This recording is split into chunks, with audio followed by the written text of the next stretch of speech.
Hey guys, এখন আমি অনেক রাগ করে আছি। এখন আমার রাগ ভাঙানোর জন্য তোমাদের দাদাভাই নিয়ে চলেছে একটা রেস্টুরেন্টে। তো চলো যাওয়া যাক, দেখতে থাকো তোমরা কোথায় যাচ্ছি আমরা।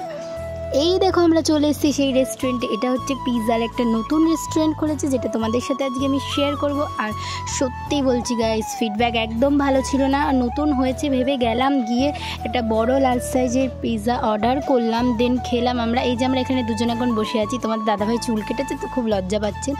তোমাদের দাদাভাই ভিডিও করতে খুবই লজ্জা পায়, কিন্তু আমি তো ভিডিও করবই, কারণ আমাকে তো পোস্ট করতেই হবে, তোমাদেরকে দিতেই হবে। এই যে দেখতে পাচ্ছ দুজনে বসে আছি, হাসি ঠাট্টা হচ্ছে। আমার রাগ কিন্তু কমে গেছে, আমি কারণ ঘুরতে খুবই ভালোবাসি, সেজন্য কিন্তু আমার রাগ কিন্তু কমে গেছে। তো এই যে আমরা পিৎজা অর্ডার করছি, এখন সেজন্য ওয়েট করছি। আর এই যে চলে এসছে আমাদের পিৎজা। তো দেখতেই পাচ্ছ, দেখে তো মনে হচ্ছিলো ভীষণ টেস্টি হবে, কিন্তু সত্যিই বলছি একদম ভালো ছিল না।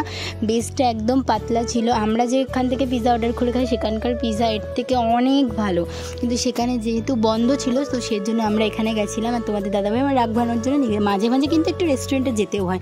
এই যে আমাকে একটু খাইয়ে দিচ্ছে। আমরা এখানে পিৎজা খাই। আমার চ্যানেলটা সাবস্ক্রাইব করো। বাই।